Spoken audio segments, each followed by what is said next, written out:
What is happening? Welcome in to 104.5 The Zone, live from Mobile, Alabama. The Senior Bowl is where we are hanging out with you today. We'll be down here today, tomorrow, and Thursday.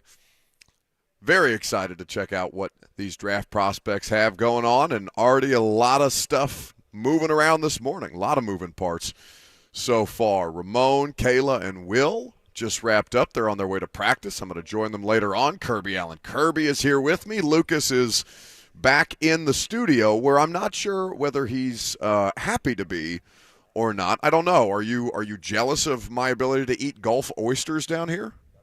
No, I'm thinking of it as extra vacation days for me.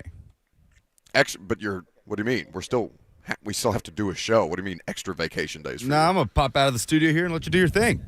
Okay, very good. Well, we will do our thing with Titans General Manager Ran Carthon. He's going to join us at 12:20. Looking forward to catching up with him for the first time. Obviously, we carried his press conference live on the air, so I haven't had the chance to meet Ran yet. But I'm sure the conversation will be an enjoyable one, and you can hear that later on in the show. We will also be happy to take your phone calls at any point. 615-737-1045 is the number. 615-737-1045 is how you get involved. Obviously, the draft is at the forefront of everybody's minds at this point, and a lot of interesting prospects down here that we're going to go through for the next couple of days. I do want to start, though, with some comments that the executive director of the Senior Bowl, Jim Nagy, made to the assembled media earlier. We had a press conference with Jim, as well as TCU quarterback Max Duggan, who I know was on the morning show, additionally today. And something that he said about Hendon Hooker, Lucas, that I thought was interesting. Now, before you hear this audio from Jim, I think it's important to note that for these guys, one, this process has become a lot more, shall we say, complex in the last couple of years. Now you have guys who have gone through their COVID eligibility, a lot of older prospects, as we talked about yesterday. Lucas was grilling me on the idea of what's the difference between a 23-year-old quarterback and a 25-year-old quarterback in the case of Hendon Hooker. But there's a lot of dudes who have a lot of mileage on them. Some have been in college football for the better part of 7 years. And now they come to the Senior Bowl with the opportunity to, one, kind of separate themselves from the rest of the group and really, at the end of the day, make themselves some money. Ultimately, the goal. But Hendon Hooker is a unique case. So we talked about this yesterday. He did a sit-down with Tom Pelissero of the NFL Network. And in the sit-down, he was obviously discussing his process going throughout the course of the college football season, an unfortunately timed injury with the ACL tear as he was getting ready to conclude his senior season and obviously work his way through the draft process. So now he wanted the opportunity to come to the Senior Bowl, even though he can't participate in the practices. Jim Nagy on this, I thought was interesting because this is not something that has been allowed in years past. And they made exceptions during the COVID seasons, given that the scouting process was scattered to the wind. As we all will know, the Titans ended up with Isaiah Wilson. It was a bit of a bleep show. And, you have a lot of different moving parts and pieces, and it's all been done the same way for a very, very long time. So for a while there, they were allowing players who may not necessarily be able to participate in the Senior Bowl practices or game because of injury come down and still meet with teams. Now, they have since reverted that policy, except Jim Nagy, who you'll hear from right now, says that they made an exception for former Volunteers quarterback Hendon Hooker. I think Hendon was a guy for us. We had Hendon like the fourth round coming into the year, and he and Bo Nix were the two guys that really broke out of that. It's kind of a clump there in that part of our board, and Hendon and Bo were the two guys that broke into day two. So we'll see. This is kind of a one-off situation. People have asked, he's coming down here, he's not doing anything on the field, and we really stay away from that. The COVID year we did, we had Landon Dickerson Devontae Smith, guys that had accepted invites and then got hurt in the college football playoff. And because there was nothing else in the pre-draft process that year, I just thought it would be the right thing as a person to let them come down here and get face-to-face with teams. And then the next year, some agents called and were like, well, hey, can my guy come and just go through the week and interview? I'm like, no, that's not how this works. But with interviews and meeting room time being so critical for quarterbacks, and with Hendon being the person he is and the season he had, I mean, let's face it, he was the face of college football for a good chunk of the season. So, and I've gotten to know Hendon a little bit.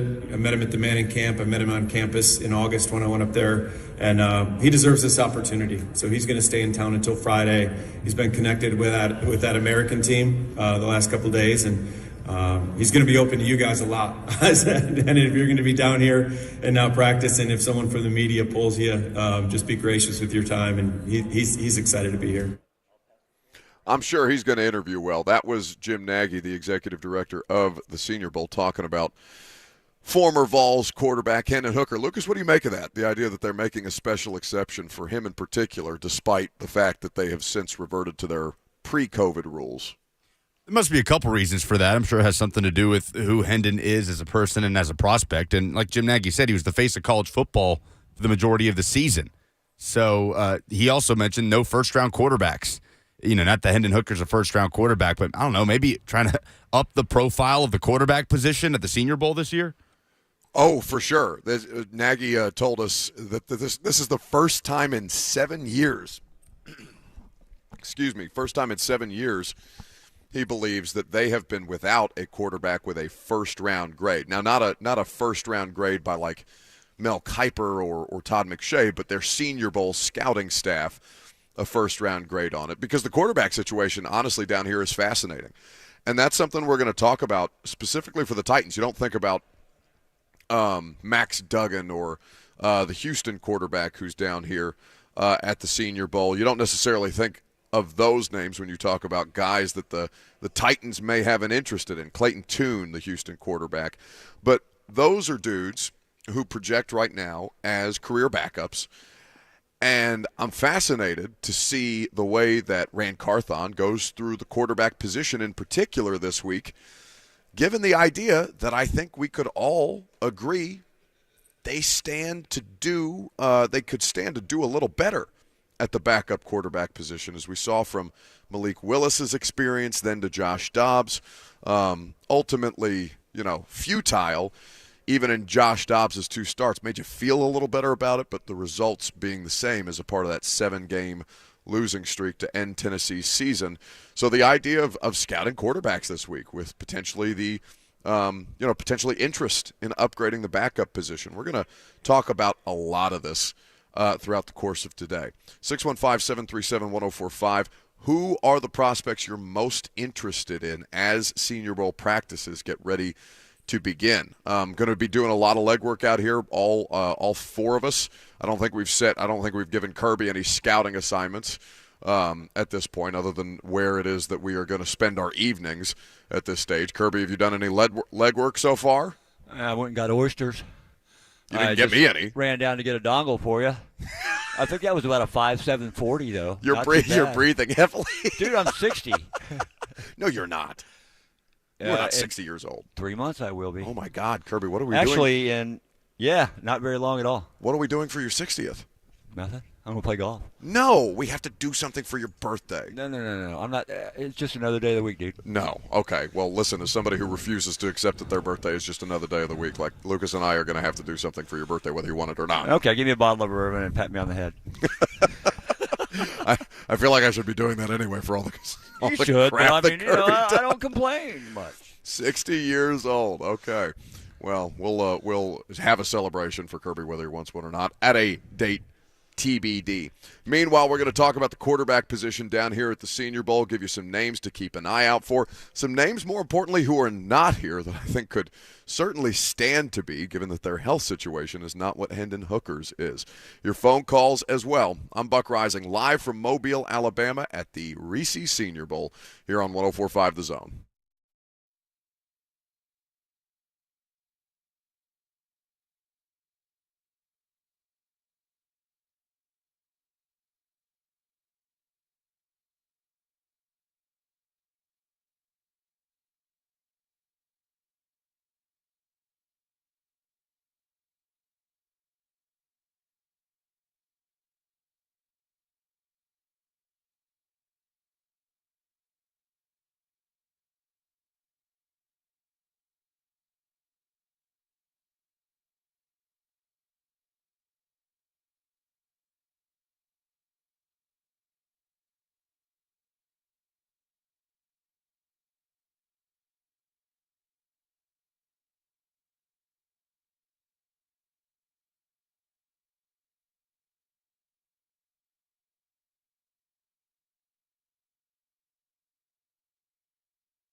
Welcome back, live from the Senior Bowl here in Mobile, Alabama, hanging out at the Mobile Convention Center. Kirby Allen Kirby's here with me.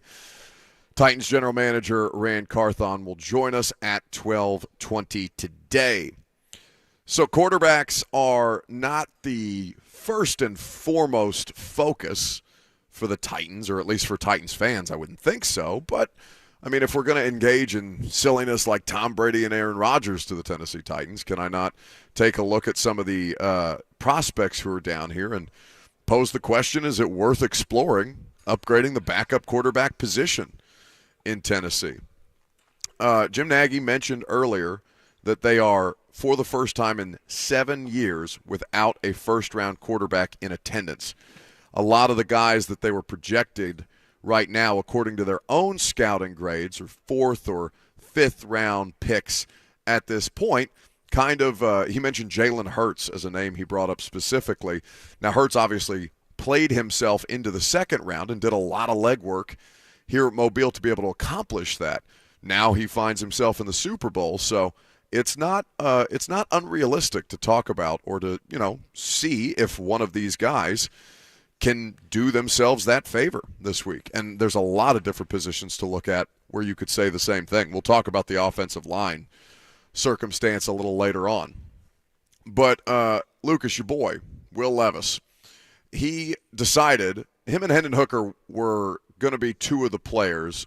Jim Nagy mentioned Bo Nix as somebody who potentially could have come down here had he not returned to Oregon.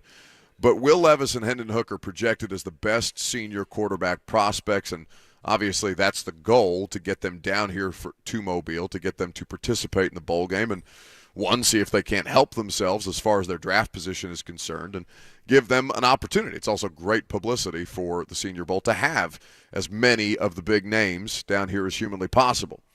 But Will Levis, who is healthy right now, said, nah, I'm good. I'm good on the interview process. Don't need the special exception that Hendon Hooker is getting to come down here and interview with teams this week, even though he can't participate. Dealing with the ACL repair. What are we to make of Will Levis skipping the Senior Bowl this week? I mean, what can be gained by that? Well, it's a great question because, he's by consensus. Like, we're not talking about him anywhere below like top 10, right? He's a top 10. He's a first-round draft pick by consensus, whether you talk to somebody like Mel Kiper, who is putting him as the best quarterback in the draft on, according to Mel's scouting process, whatever that necessarily looks like. He does the mock draft, right? And he doesn't have Will Levis as the first quarterback taken, but he has C.J. Stroud going first before Will Levis. But Will Levis is the best prospect at the quarterback position in this year's draft. So I think that what can be gained, he seems pretty firmly entrenched there. But I think that the idea that football talent evaluators and scouts wouldn't like to see him give a little more effort to try and prove that what his senior season was is not truly indicative of who he is, I don't think that's an unfair thing to kind of consider. Do you? Jake on YouTube says, Will Levis cemented himself in his masterclass performance against Vanderbilt. Nothing to prove. See, but here's the thing. Like, I'm not going to, like, rip him, right? Because if the dude feels good about where he is, if his representation feels good about where he is as a first-round draft pick, and they really don't think that he can benefit at all financially here, then, yeah, it makes sense. Like, secure the bag first and foremost. That should be the priority for everybody down here. And if you can better your financial situation by nature of rising or getting your draft stock to rise, I think that's totally fair. So I'm not going to, like, crush Will Levis for it, but I do think that, his junior season was really exciting for talent evaluators. It didn't play out in ways that I think we all could have projected that it might in his senior year. Now, we know all the different changing parts that Kentucky had. The offensive line situation, obviously different. Wan'Dale Robinson going to the pros made a massive difference. He has his own limitations as far as like he really struggles. I think the more that I watch him to kind of get through his progressions, to isolate and eliminate with efficiency, to do it in a manner that you would feel good about, you know. And Joe Burrow's an unrealistic comparison for everybody, but that's one of the things that you talk about with Joe Burrow the most, his efficiency in getting through his reads. That's something that Will Levis could stand to improve on. Now, I don't know how much difference 3 days of Senior Bowl practice in the game itself is going to make, and you don't want to risk injury, of course, throughout the course of the draft process. But so let's take 2 other examples, Lucas. Will Anderson and Bryce Young. Both of them have their degrees, so technically they could participate this week. Is there a substantial difference between those two who are saying, nah, we're good, we've got the tape to prove everything that we need to prove, and Levis, whose tape situation is, what did Mel Kiper say? Who cares if you lose by 4 or 40 or whatever the analysis was, because they're just doing a projection on the kind of player that this dude might be. Well, Levis is the type of guy that can improve his stock by doing what? By throwing in combine drills, right? By showing that he has all the measurables, that he has all the tools and all the talent, which can probably be achieved more at a place like the combine rather than the Senior Bowl when you're in pads and, I guess, playing actual football. No, I mean, there's contact, right? Like, that's the offensive line and defensive line component of this. The one-on-one drills here are going to be phenomenal. That's a big part of the evaluation process, and one of the few times during the pre-draft, the pre-draft months, essentially, that these guys are going to get the opportunity, the dudes in the trenches, to physically work the things that they need to work. Will Levis is going to look great throwing in, a helmet, shoulder pads, and shorts. Like, I'm not worried about him at all. I look at somebody like, and last year's quarterback class was different. This quarterback class is regarded as better. The talent is better. The ceiling is better for the dudes whose names we continue to cycle through, be it Bryce Young, C.J. Stroud, Will Levis, however you want to stack them. And I'm sure teams will look at them the same way. But like Kenny Pickett came down here, right? It was Kenny Pickett, Malik Willis, Desmond Ridder were 3 of the biggest names. Those were 3 of the biggest names that were discussed all season long. I think, honestly, Malik Willis took up the most oxygen down here last year because he's unbelievably fun to watch. The ball flies out of his hands. He's got a rocket launcher for an arm. He's got the mobility that you desire. He's a physically built player at the position. And so, like, from a media standpoint, felt like Malik Willis got the most traction, the most attention, but that's not really what it's about, is it? Like, I can sit there and take my little video to post on Twitter or Instagram and be like, wow, look at Malik Willis making all these plays down the field, and then not be in the meetings with Malik Willis or in these conference rooms with the NFL scouting and coaching staffs that are going to be interviewing Malik Willis and trying to find out, okay, how much of the quarterback position beyond the physical is this dude able to execute? Malik Willis, obviously where we talked about him as having, or a lot of talking heads talked about him as having potential first-round ability, fell to the 3rd round, fell beyond Kenny Pickett and Desmond Ridder, and, obviously had the struggles that he did last year in Tennessee as he tries to acclimate to the way that the game is played at the professional level. Whereas Kenny Pickett, I think, really did himself the most service down here because of those meetings, also the practices. The weather was not good for the 3 days that we were down here. So really, I think there was only one day where we were outdoors. The rest of the time they had them at the indoor practice facility here at South Alabama, or at the stadium where they have these practices, the facilities where they have these practices.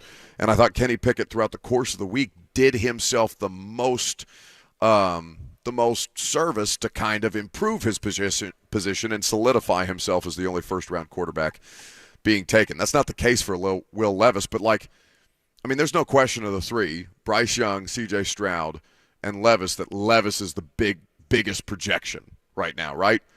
Based off tape study, what we know that they can do, the physical and everything else, like Will Levis is the biggest projection of all 3 of these quarterbacks who we continue to talk about as first-round talents. Yeah, by far.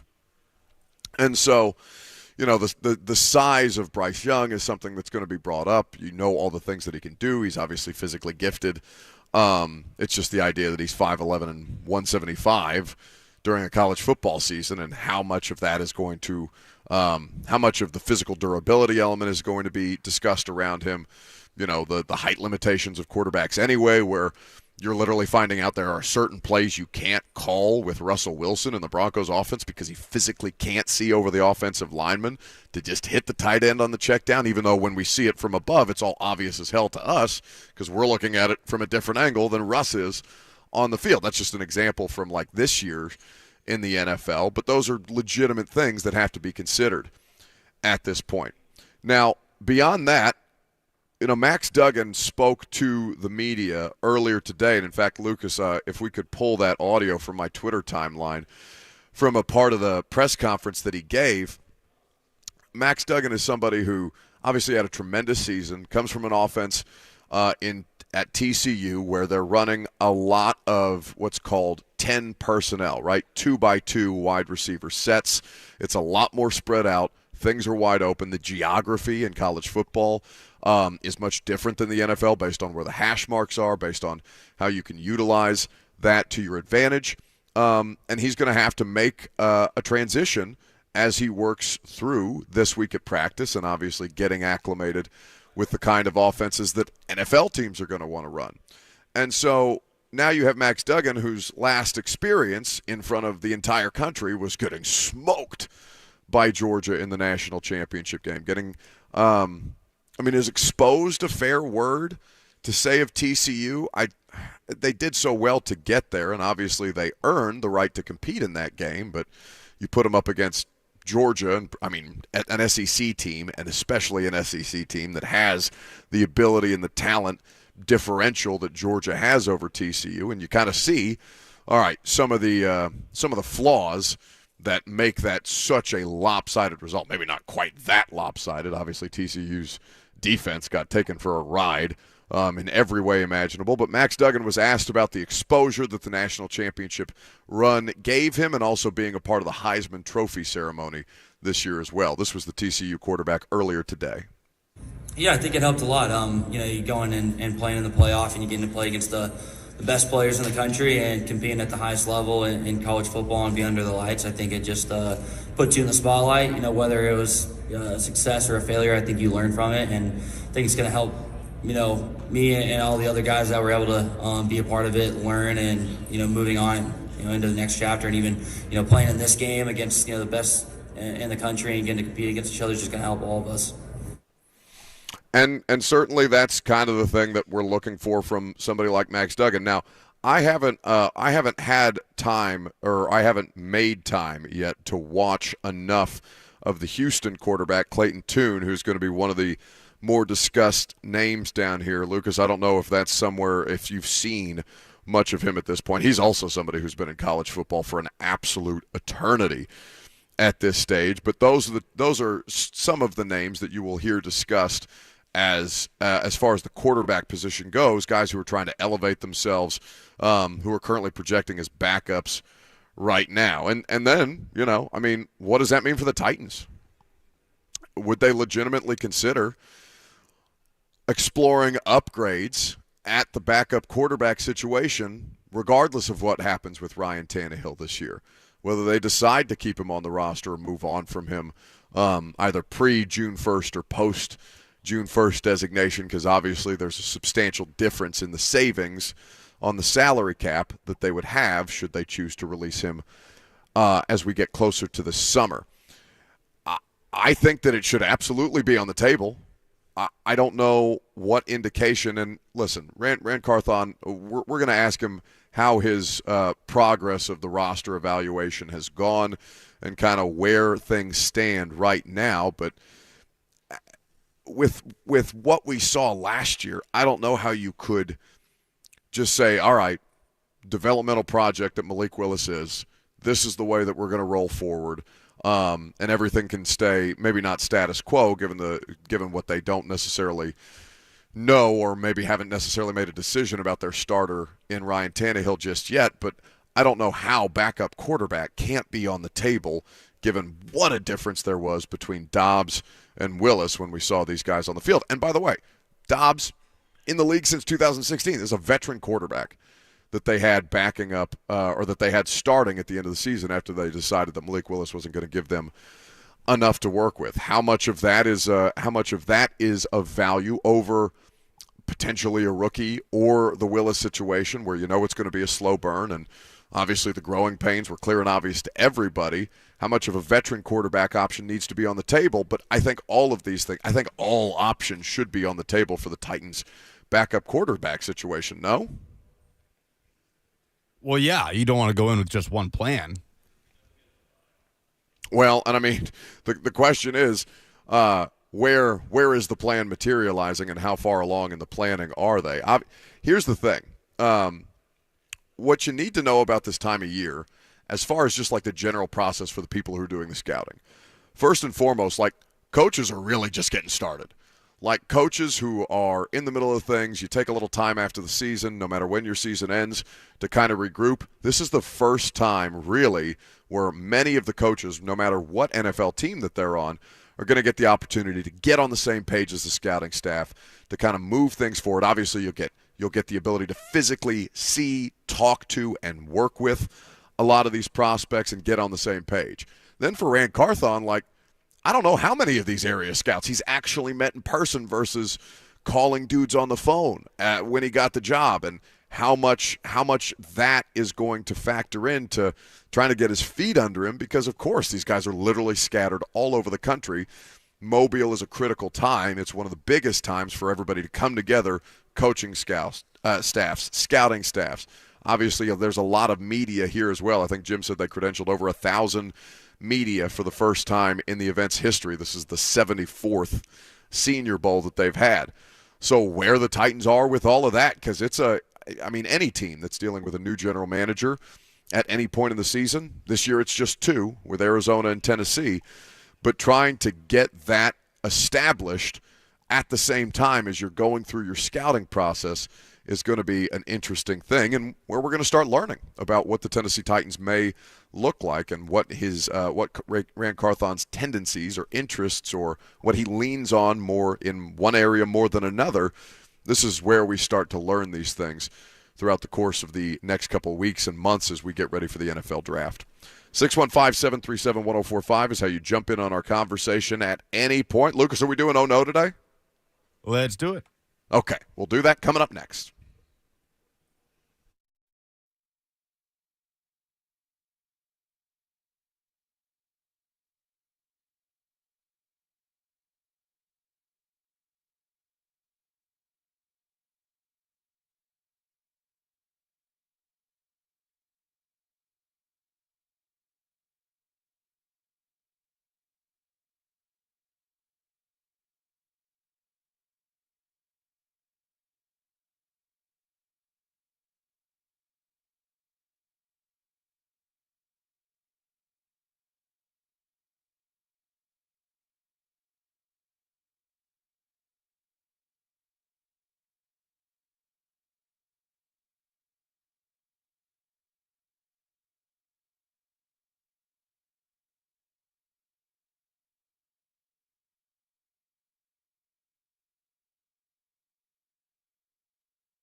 Welcome back. Live from Mobile, Alabama, the Senior Bowl, 74th Senior Bowl. That's where we're broadcasting live from. Many thanks to everybody who makes our Senior Bowl coverage possible. Got Ramon, Kayla, Will, myself, Kirby Allen, Kirby down here. It is all presented by Scoreboard Bar and Grill, Two Rivers Ford, and Mitsubishi Electric. For more information, visit 1045thezone.com/events today. So, we have removed winners and losers of the sports weekend from the equation. We have imaging for the new segment that we debuted last week. Lucas, are you prepared today? Do you have your candidate that you are ready to submit for the segment that we are simply calling Oh No?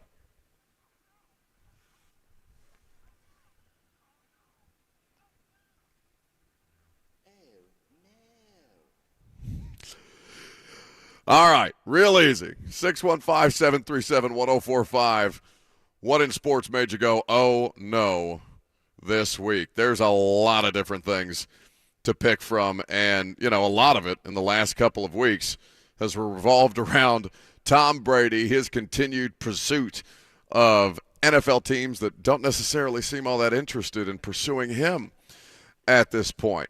My oh no situation for this week, and if you would like to submit one, 615-737-1045.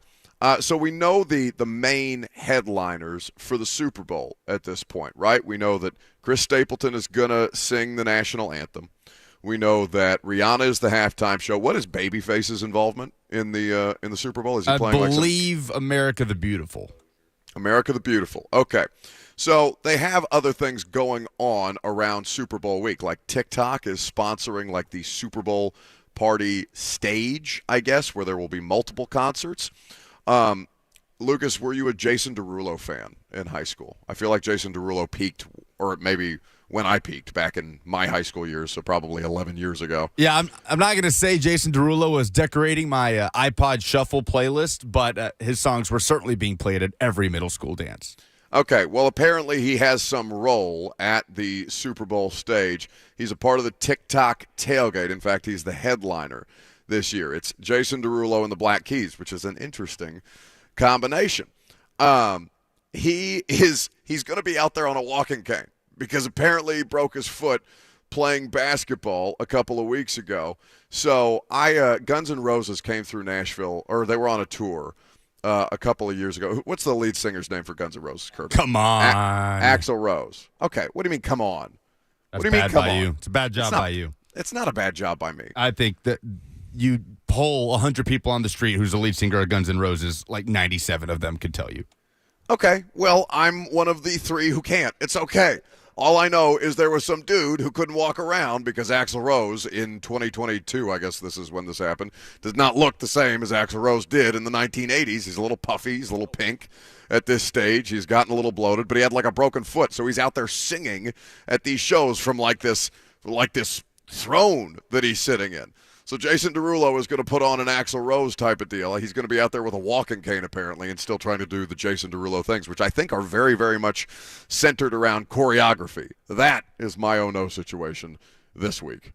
So that will be very interesting. Did you see this? I imagine you saw this. I'm assuming you did. The Empire State Building lighting up in green to honor the Philadelphia Eagles going to Super Bowl 57. What are we doing here? This could have been my oh no segment of the week. This could have easily been my dumbest thing in sports this week. The Empire State Building tweeting out a picture of the building lit up in green to honor the Philadelphia Eagles, of which you are in the same division as the New York Giants. Can you imagine, just for a moment, if the Batman Building in Nashville, if the Jacksonville Jaguars got on a magical run and got all the way to the Super Bowl this year, and the Batman Building lit up in, what, I guess, teal? Or maybe it wouldn't be the Batman Building. It would be the bridge, right? It would be the bridge over Cumberland that would light up. Yeah, that's what they light up most often to signify things or commemorate things, yes. Yes, if it lit up in teal or whatever the official color of the Jacksonville Jaguars is to honor the Jags going to the Super Bowl. This is so So stupid. What are we doing here? How many New Yorkers were looking up at that building and just cussing to themselves the other night? All of them, says Kirby. I mean, that is just the most ridiculous thing I've ever seen. In what world is one of the biggest sports cities in America, New York City, patting a division rival on the back for going to the Super Bowl? That's insanity. I don't think they're going to do it again. The outpouring of complaints from the Giant fan base and People the population of in general in New York. It'd be like the Cowboys putting a Washington color scheme on Jerry World if they were going to the Super Bowl. Yeah. Which Jerry would probably do something stupid like that. But I mean, it's unheard of. What city promotes a rival, like what he said, in the same division? It was one of the most bizarre. I thought it was like one of these fake accounts that was purchased on Twitter and like bought the blue check mark to think that they're the actual Empire State Building. Troll them. I thought it was like an internet troll job. It would be a great troll job. It would be phenomenal, but instead, it is the Empire State Building's official account there to support the Philadelphia Eagles in a division where, and Kirby can speak to this better than I because he's a Cowboys fan, the hatred for one another within the NFC East, Kirby. Oh, my gosh. I can't even begin to describe.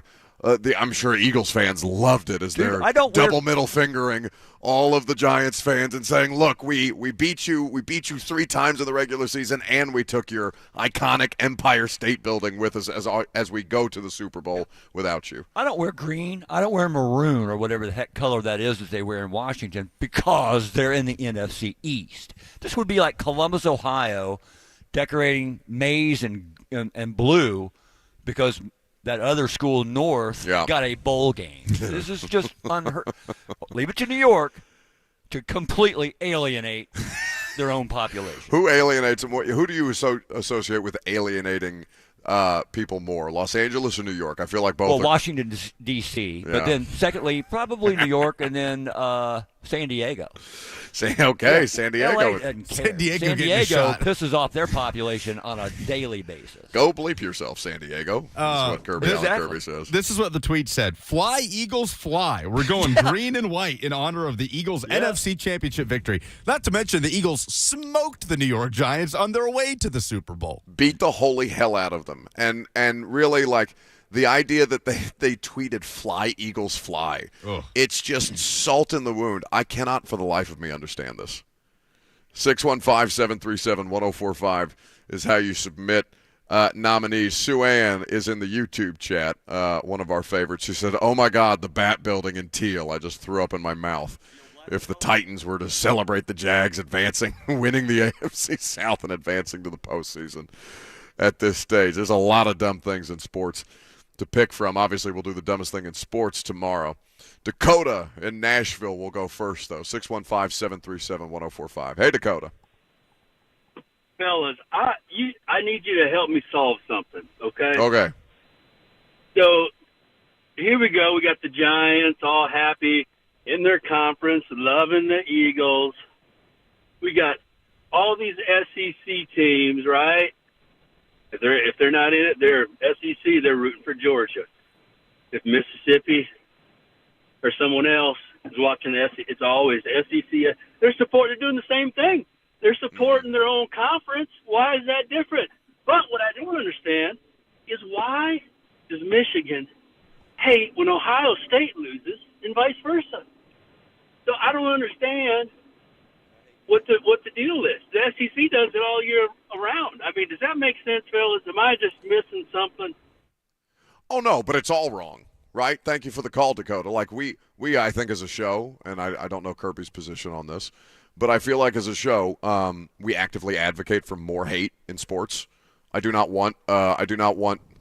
fact, I am an advocate against sportsmanship on a regular basis. It's gotten us in trouble sometimes. But I want more hatred in sports. I do not want you chanting SEC, SEC.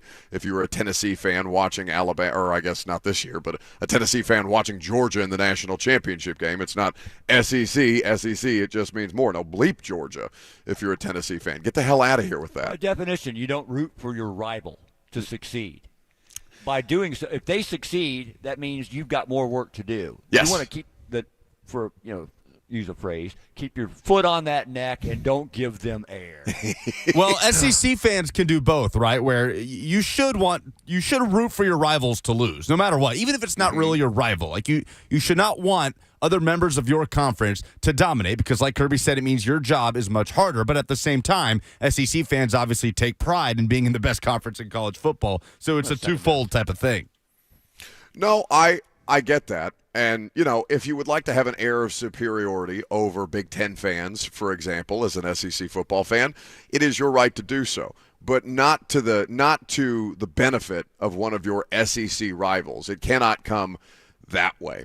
615-737-1045 is how you join the discussion. Coming up next, we are going to get into a subject that has been on a lot of people's minds, especially coming off of the 2 championship games this weekend. Officiating in the NFL has been a dominant storyline all year long. Some reporting from Adam Schefter on how big a problem the league actually considers the refs to be.